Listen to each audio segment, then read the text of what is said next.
right, golf fans. I understand you're excited about the Masters. It's right around the corner. I promise you we're going to talk plenty across DraftKings programming about the Masters. However, we do need to discuss the tournament that is happening before it. Yes, there is golf before the Masters. It's not happening at Augusta. It's happening in San Antonio. It is the Valero Texas Open. Joining us to chat about it, Jason Sobel from the Action Network. I'm Adam Kaufman, and I understand, Jason, that you are eager, but I think we need to try and lead the people to some money here with this upcoming tournament. Yeah, that's fine, Adam. Look, I'm all about let's get a little bankroll going into the Masters. Everyone in the world, your mother-in-law is going to bet on the Masters next week. It takes a real, true golf bettor to bet on the Valero Texas Open this week. So let's get after it. All right. Well, before we get after this one, let's take a little look back just a bit. Scottie Scheffler. It's not Jon Rahm. It's Scottie Scheffler, the new number one golfer in the world. He has 3 wins in his last 5 event starts. What do you make of this run? It's a fantastic run. I've said for the last couple of years, Adam, that the floodgates don't exist in golf anymore. It's not the days of Tiger Woods when a player wins one and then goes on a run and wins a bunch of them. I've said there are too many good players. There's too much parity at the top. And yet Scottie Scheffler has completely proven me wrong. If you had asked me 6 weeks ago who would be number one in the world going into the Masters and given me 10 choices, I'm not sure Scottie Scheffler would have been on my list. No offense to him, but he has made a meteoric rise up the world ranking, number one in the world. All credit to him. And we'll see if he can keep it going next week. But yeah, great stuff from Scottie Scheffler in the last 5 starts that he's made, 3 wins.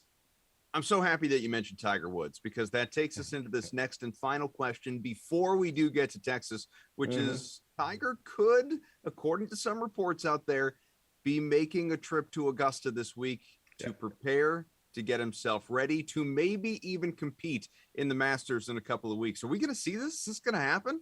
Can we please throw it on the DraftKings board? Can you get the traders to put a price up throw there? anything on the DraftKings I will board. say, I will bet yes at even money for a Friday afternoon news dump. Tiger Woods will play the Masters next week. And Adam, I think he'll play pretty well. As we've heard from Tiger in recent months, in the minimal times he's spoken publicly, he said he doesn't want to go out there and be a ceremonial golfer. He doesn't want to go out there and just try to, get around for 2 rounds.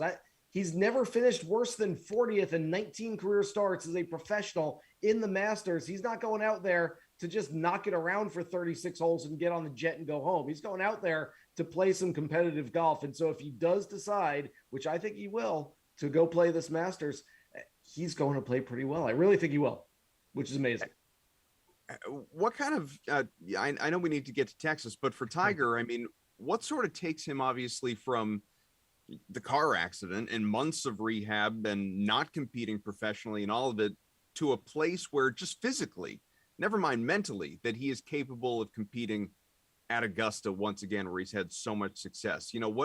What's sort of been the little buildup along the way that gets him ready for this?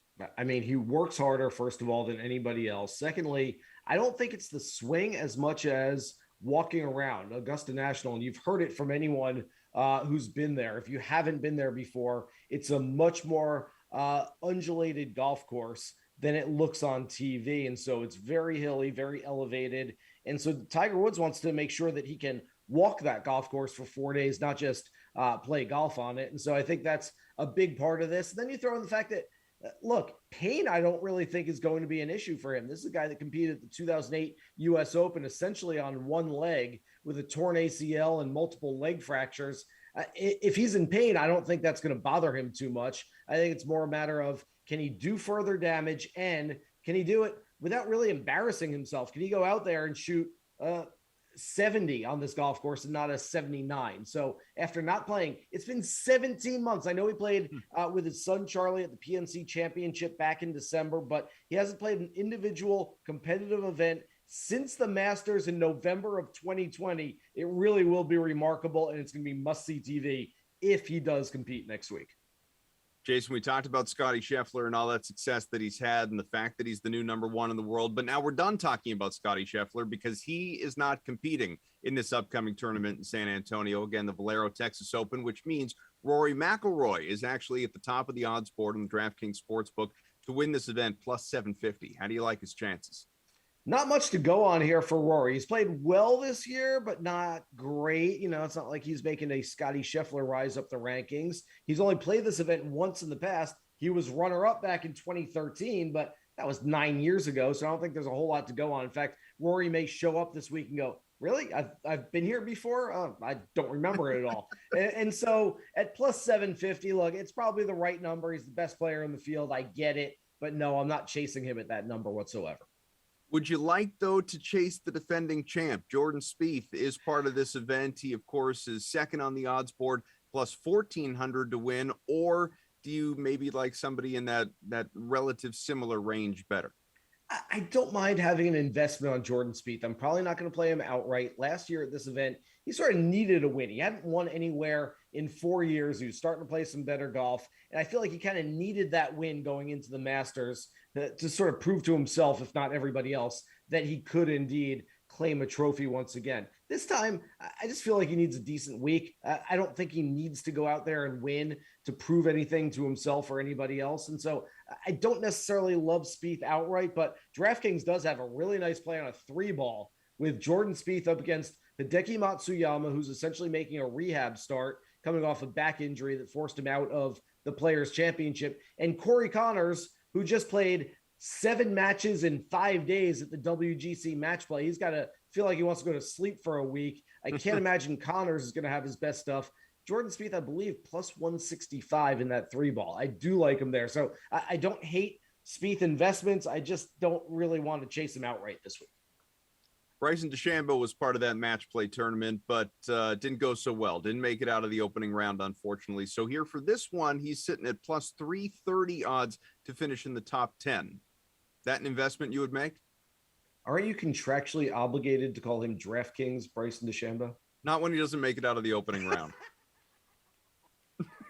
Oh, I love it. I don't think he's going to make it in the top 10 this week either. But look, I love the fact that he's playing. I love the fact that he's gone from injured. He had a fractured hamate bone in his left hand. And so the fact that he's gone from, hey, this hurts. I've heard from other people, other players who have had this sort of injury. And, it takes a long time to recover from this. So I like the fact that at least he's getting after it. He sprayed the ball all over the yard at Austin Country Club last week. I don't expect anything much better this week, but at least he's trying. Very much like Matsuyama. It's kind of a rehab start. Let's get going. Let's get into it. And maybe he's fresh and ready and a little more healthy for next week at Augusta.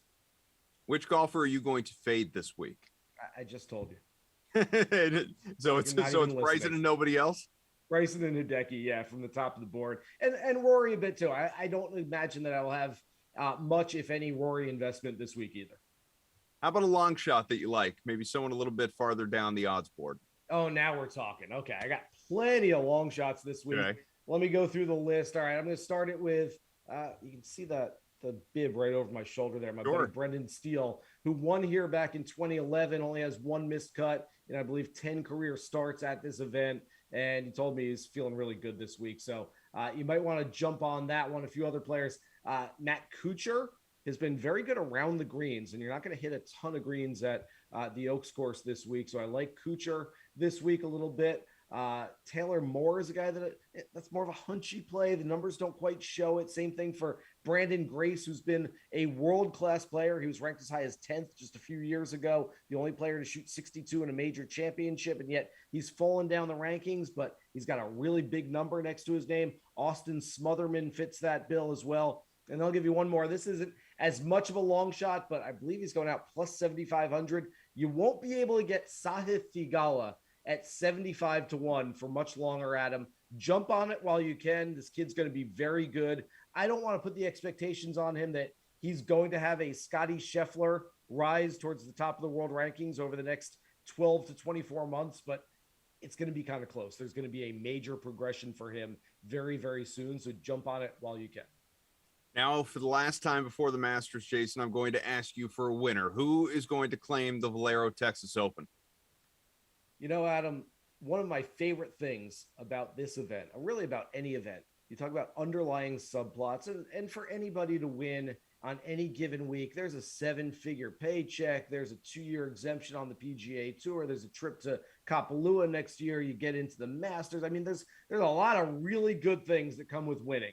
At this event this week, if a player wins who's not already in the Masters field, he essentially gets that last golden ticket to the chocolate factory next week. He gets on a plane Sunday night, goes straight to Augusta, drives down Magnolia Lane, and he's in the Masters field as the last invitee. I'm at least, look, I'm a romantic guy. It's a romantic notion. I'm at least rooting for a player who doesn't have that qualification already. Chris Kirk, right at the top of my list. He's a feel-good story already. He kept his card last year at the Sony Open. He's played well ever since. He has positive strokes gained in every single major category this season, including 15th in strokes gained total, which essentially shows you how well a player is playing on any given basis. I love Chris Kirk this week. Don't love the number. Your traders over at DraftKings gave it a really short number this week. It's like we're thinking on the same mind, but I do like him a lot. If we can raise that number up a lot, maybe boost that a little bit, I'd appreciate it, but I do like Kirk this week. All right, Jason, back to Masters prep, and we'll talk to you from Augusta next week. Look forward to it. Can't wait. Thanks. Jason Sobel, I'm Adam Kaufman. Talk to you soon.